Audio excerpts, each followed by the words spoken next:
Welcome to the new video. This is part 3 of the door system blueprint series. This time we are building a more complex and interesting door. The door works like this. When the door is in the middle position, we can open it by pressing a key. After the door is opened, we cannot close it by pressing the key again. To close the door, it must be pushed. The door physics will be enabled. When the door gets close to the center position again, it will automatically close. To build this door, you need some prerequisites. You need the main door blueprint we built in part 2. The project file link is available in the description of each part. If you want to learn how it works, make sure to watch part 2 first. Alright, let's get started. First, I copied door number 1 from part 2. Then, I duplicated the blueprint.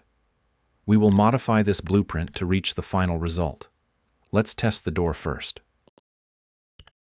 As you can see, it is a very practical door. It opens from both sides. Depending on where the player is standing, it opens in the opposite direction. Now open the door blueprint. From the left panel, add a physics constraint component. Make it a child of the door mesh. First, copy the door mesh name. Paste it into component name 1. This allows the physics constraint to correctly recognize the door. Now scroll down in the Details panel. Go to the Angular Limits section. Set the 2 lower axes to locked.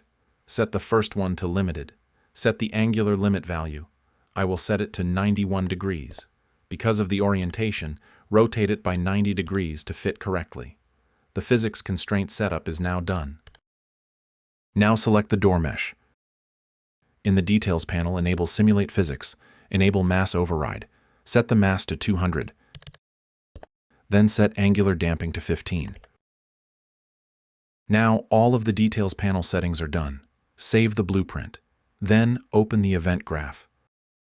First of all, remove this connection, the output that goes from the open enum state to the timeline. When the door is already open, we do not want it to do anything.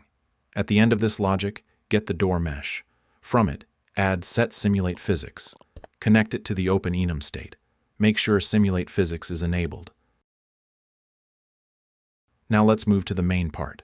First, add an event begin play. Then add set timer by event.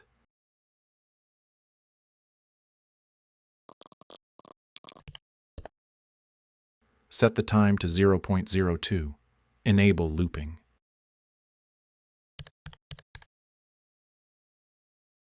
Now create a custom event. This event will be called every 0.02 seconds. It works like a lightweight controlled event tick. From the static mesh, get relative rotation. Right-click the output and split the struct. We only need the Z rotation. For now, print the Z value. This helps us see what is happening.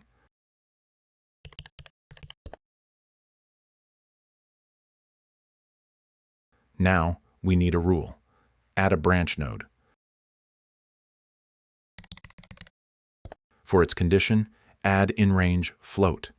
This node checks if a value is between a minimum and a maximum. Connect the Z rotation to in-range. Right-click the Z value and promote to variable. Name it door first angle. Use the set node created by the variable. Connect it to begin play. This way, the initial door angle is stored once at the start. Now we always know the closed door angle. For the minimum value, use door first angle -2. For the maximum value, use door first angle +2. This creates a 4-degree detection range. If the range is too small, the door might pass it in less than 1 frame, and the system will miss it. If the condition is true, disable Simulate Physics.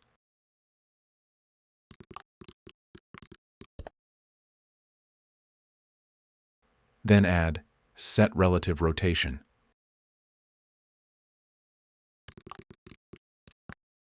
Split the new rotation input. Set the Z rotation to door first angle. This prevents the door from closing at a wrong angle. Finally, set the enum state to close.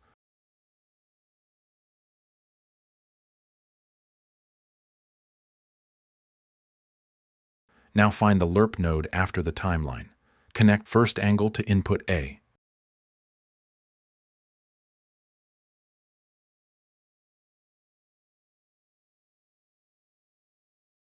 Next, open the open angle function. In the select float node, where we detect which side the player is on, we modify the value using the variable. For negative 90 degrees, subtract 90 from the variable. For plus 90 degrees, add 90 to the variable.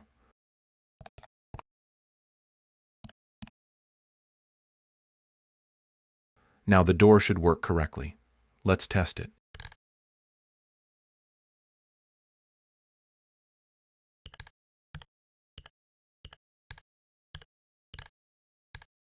Because physics is enabled, the door may collide with surrounding objects, so I test it outside first.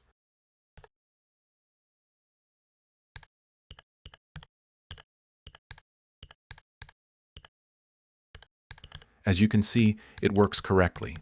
Because this blueprint is fully logical, we can use this door at any rotation, without limitations, and without bugs.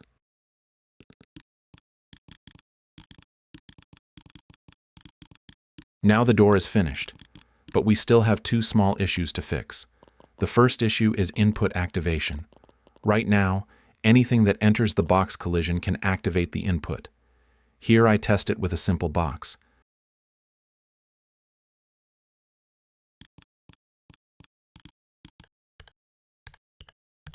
As you can see, I am far away. But because the box entered the collision area, the input became active. This is a problem. To fix this, add two branch nodes.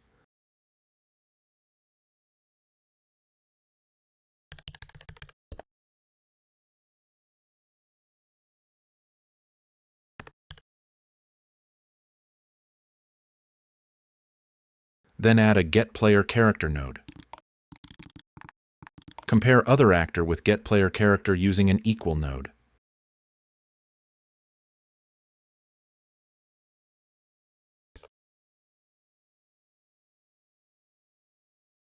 Use this comparison as the branch condition. Now, only when the player character is inside the box, the door can be opened.